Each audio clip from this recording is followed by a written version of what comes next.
So we have the Aizuri Quartet tonight. They were awarded the grand prize at the 2018 M Prize Chamber Arts Competition, along with top prizes at the 2017 Osaka International Chamber Music Competition in Japan, and the 2015 Wigmore Hall International String Quartet Competition in London. The quartet's debut album, Blueprinting, featuring new works written for the Aizuri Quartet by the 5 American composers, was released by New Amsterdam Concerts to critical acclaim, nominated for a 2019 Grammy Award, and named one of NPR Music's best classical albums of 2018. The Aizuri Quartet was recently named the recipient of the 2022 Cleveland Quartet Award by Chamber Music America. The quartet draws its name from the Aizuri, a style of predominantly blue Japanese woodblock printing notable for its vibrancy and striking detail. Such a wonderful name. Again, thank you for being here tonight. My name is Claudia Morales, and I'm delighted to be here with you tonight. So as I was telling the quartet before, I always like to go back, and I am very interested in learning about their introduction into music. And if you can please share with us how that love for music and chamber music started. Sure, I guess I'll start. My name is Miho Saikusa. I am one of the violinists of the quartet. I think my mother really loves music. I'll always listen, to classical music at home. And so I think she wanted me to play an instrument, and that's kind of how it started. Neither of my parents are musicians, or they don't play instruments at all. They just really love it.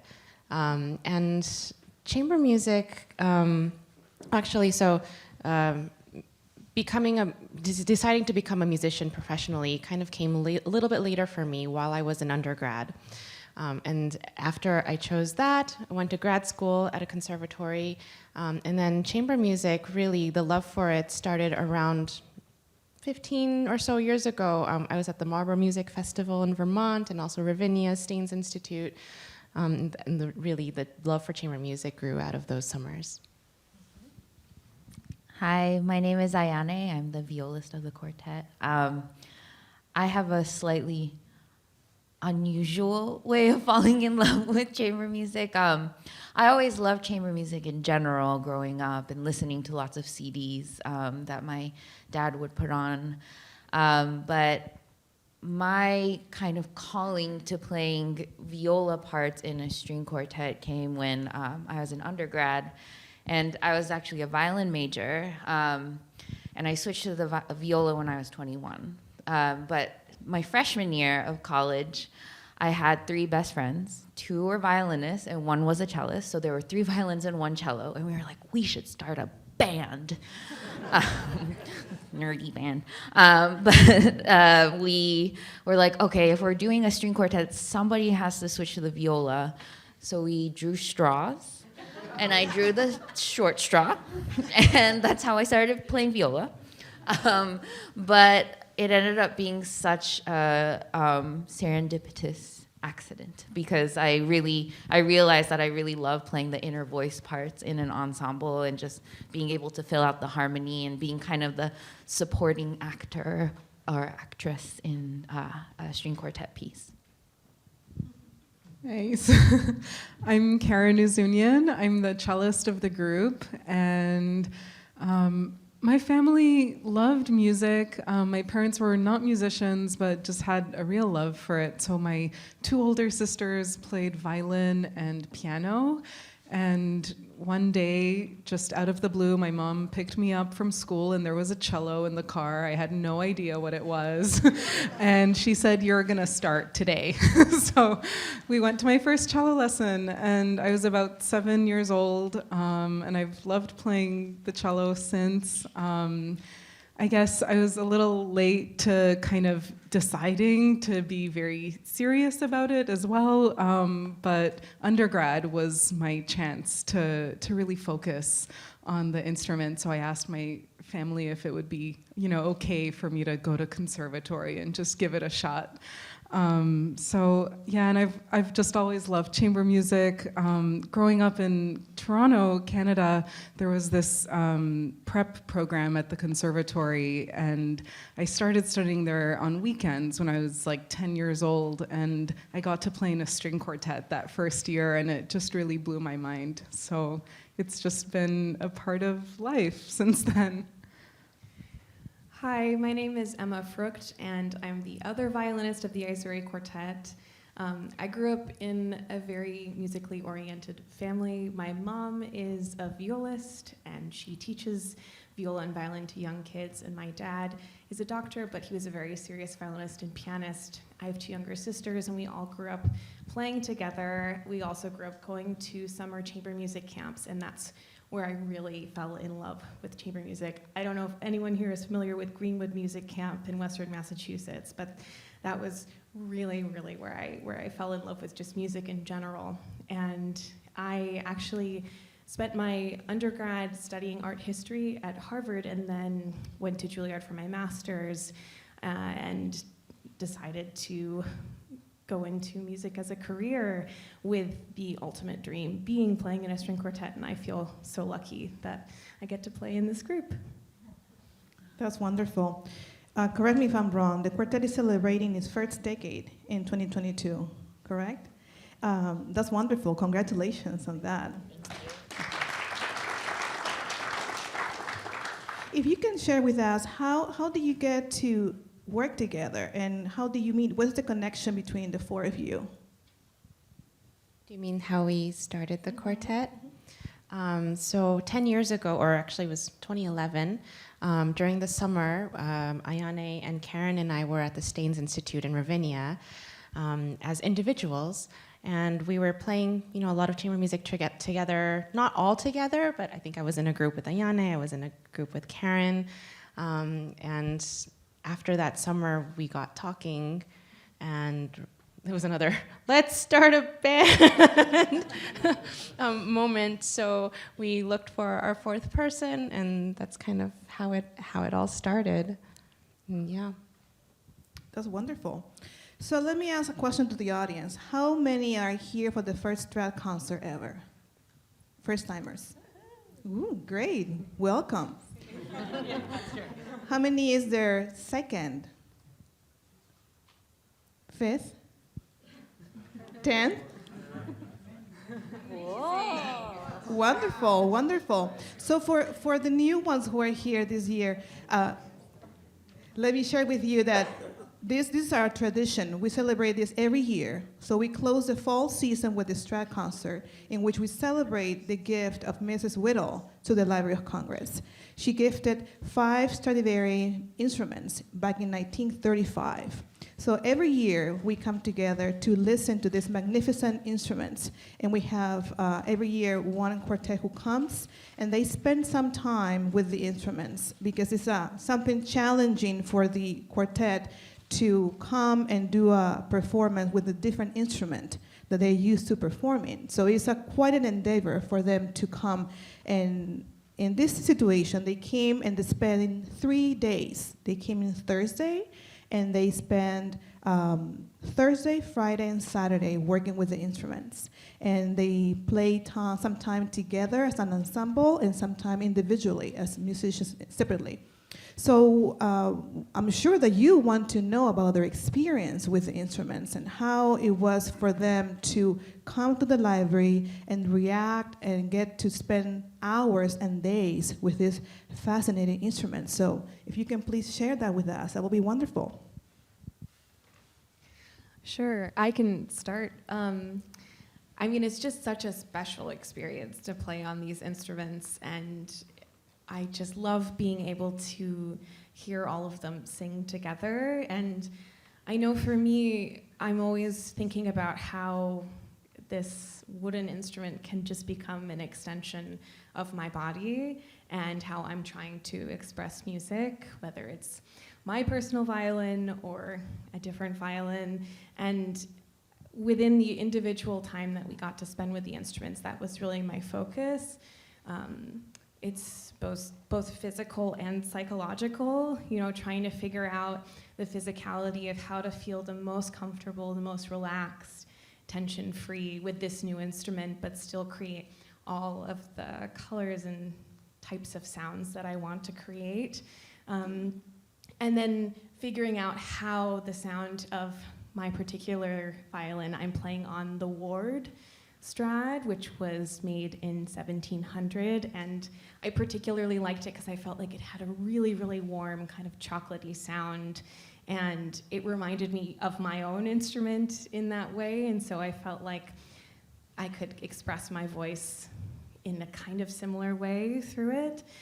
But yeah, coming to the group, figuring out how to fit within our group sound, which is something we talk about constantly in our rehearsals, how we're going to blend together, how we're going to balance lines together. Each of these instruments creates sound in different ways than our personal ones, sometimes more sound, sometimes less sound, depending on what we're doing. And so navigating those changes in the moment is something that we were doing constantly in our rehearsals as well.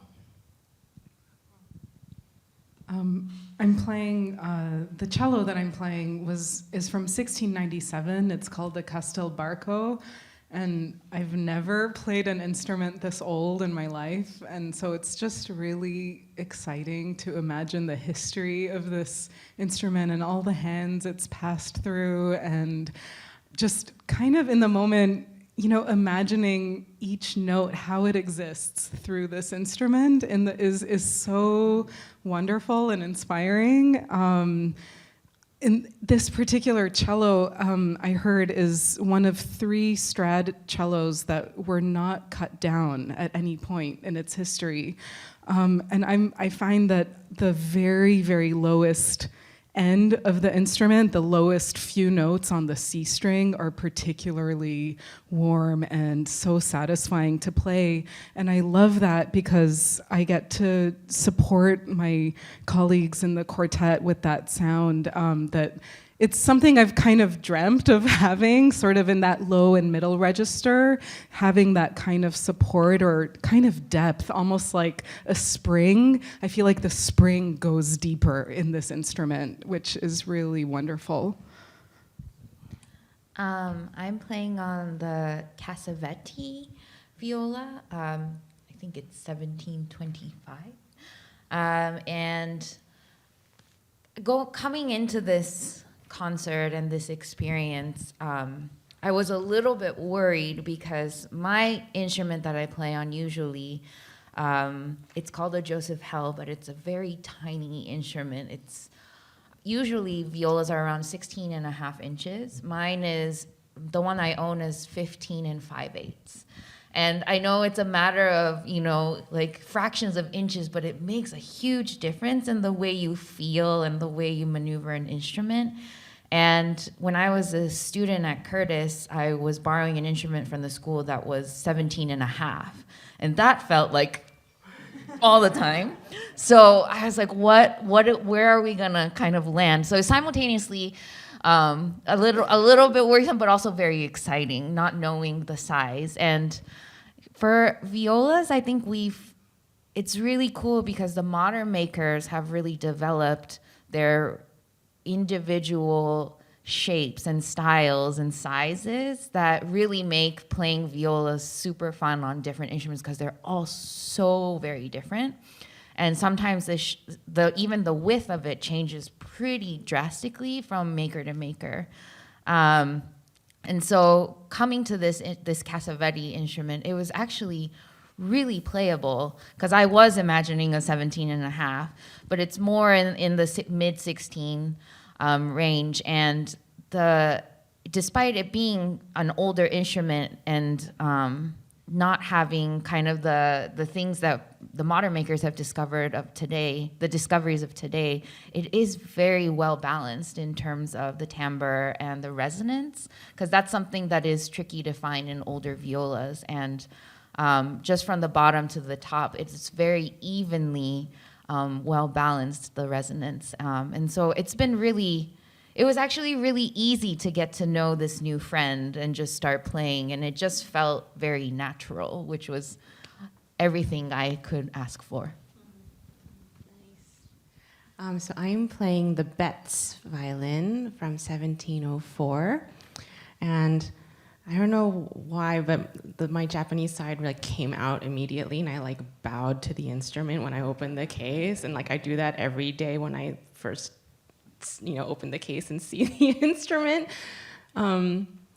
Yeah, so I think for me, the instrument, it's been fun hearing it open up more during these 3 days. I know it's only been 3 days, but I already feel and hear that the sound is kind of warming up and opening up more.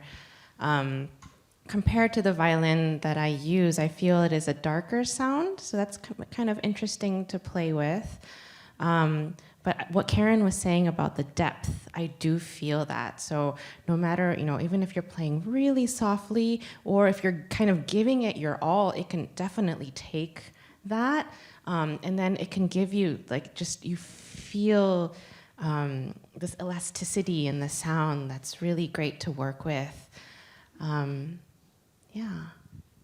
Wow, all that information is just so incredible. Well, thank you for sharing that. That's very special. That's what we all wanted to know, right?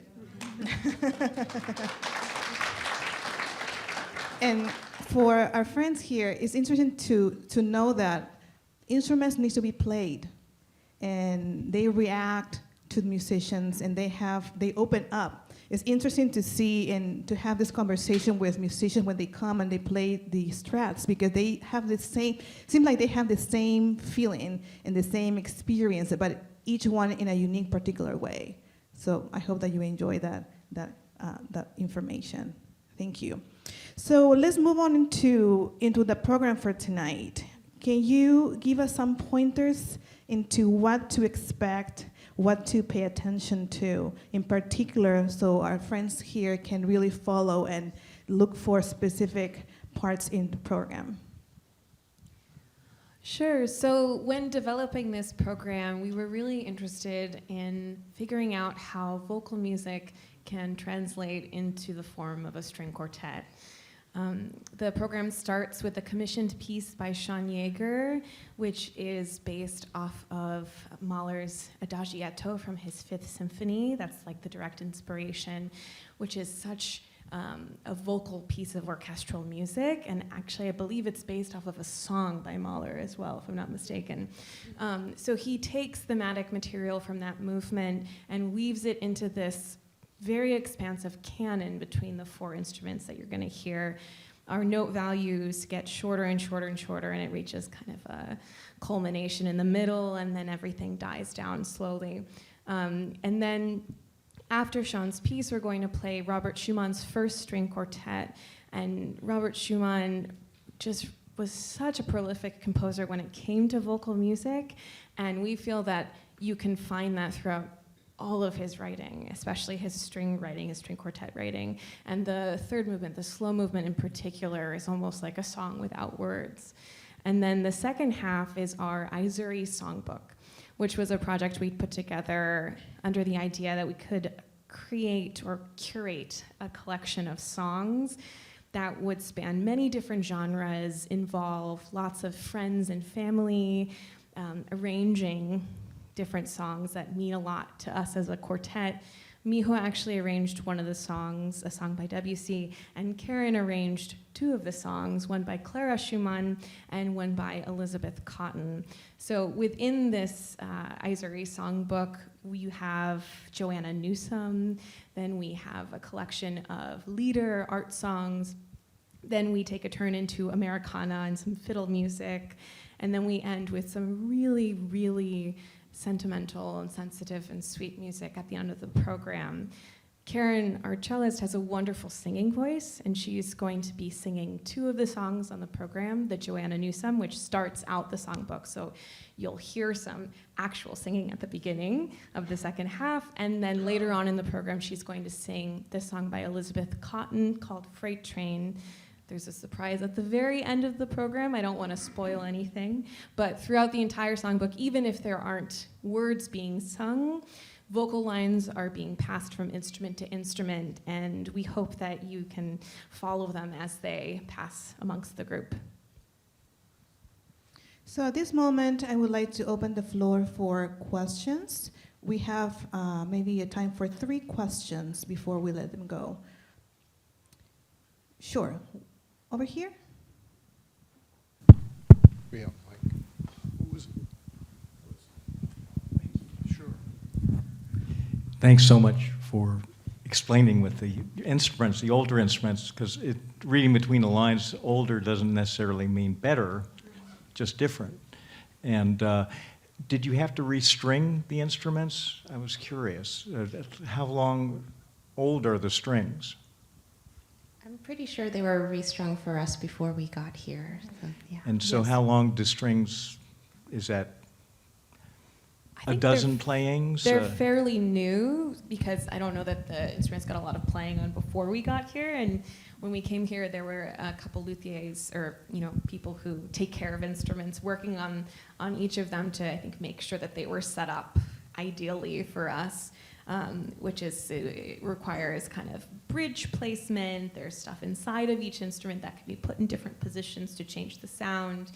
And generally, when I'm sure we all change our strings at different points and have different preferences. I probably change my strings on my violin every 2 months or so, which is maybe more frequent than some people might. Other people change their strings every 6 months, every 4 months. And so when new strings are on an instrument, they tend to be brighter in sound. And then after a few days of playing, they tend to mellow out a bit. I don't know if anyone's experienced anything with their strings, but mine have felt very nice good and bright, yeah.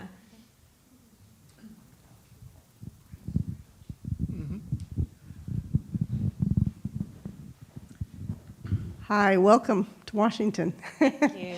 We're excited to hear you. You mentioned the Freight Train by Elizabeth Cotten, and I went online before because I hadn't heard of her. It's amazing. And I just wondered how you stumbled upon her, and the way she plays the guitar is just self-taught but incredible. Yeah, it's funny because the song was just being sung a lot in my family because I have 2 little nephews and one of them loves trains. And so we taught him Freight Train. And so it was just a song that everyone was singing a lot in the family. And that's why I wanted to, arrange it for the group. And originally it was for our kids program called Aizuri Kids. And then we decided to incorporate it into our songbook. But yeah, Elizabeth Cotten, there is a wonderful, article on the Smithsonian website about her life, and there are some really beautiful old, recordings of her playing, and her signature Cotten style of guitar playing is really.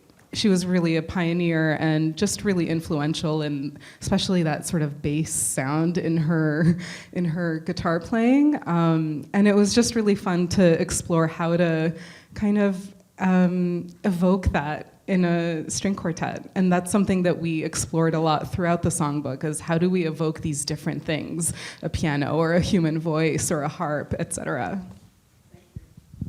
Time for one more, maybe?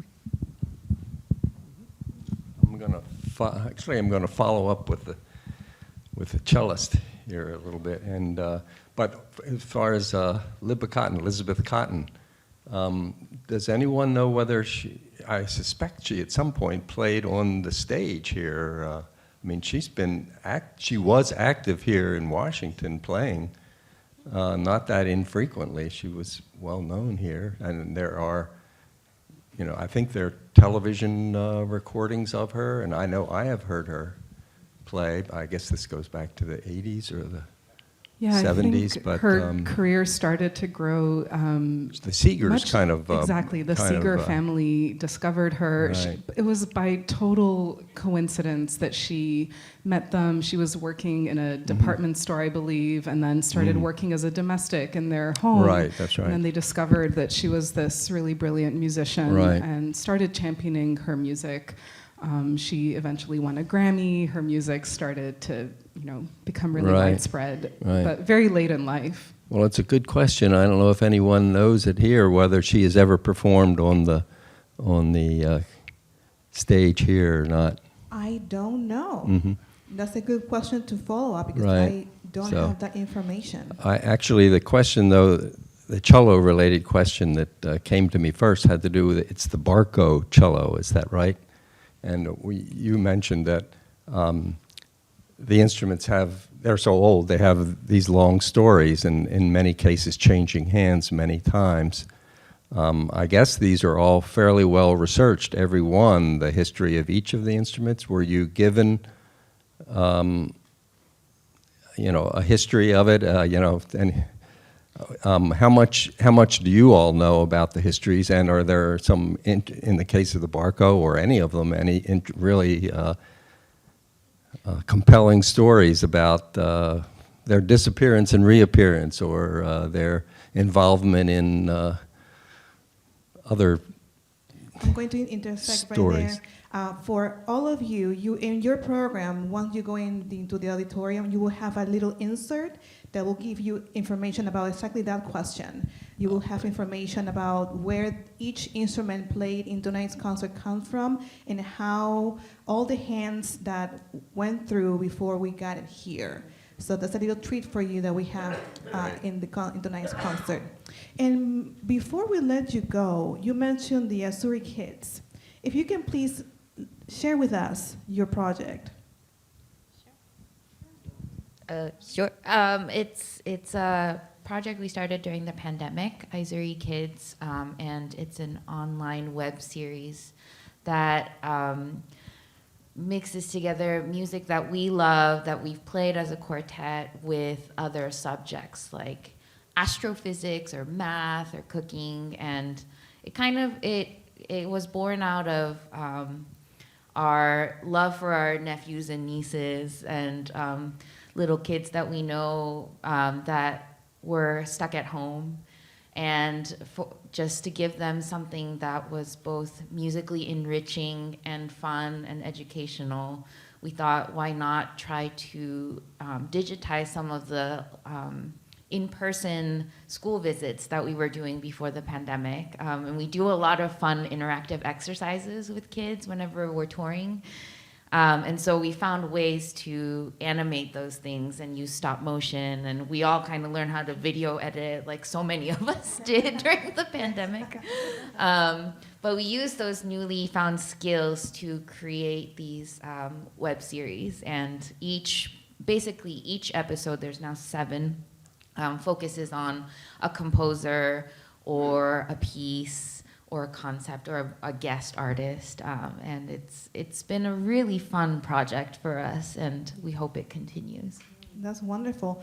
Well, I think it's time to wrap it up, and I want to thank the quartet for giving us their time before the concert. Thank you so much. Thank you. And before we go, I want to wish you all happy holidays, and this is the last concert 2022. We made it. We survived. Yay!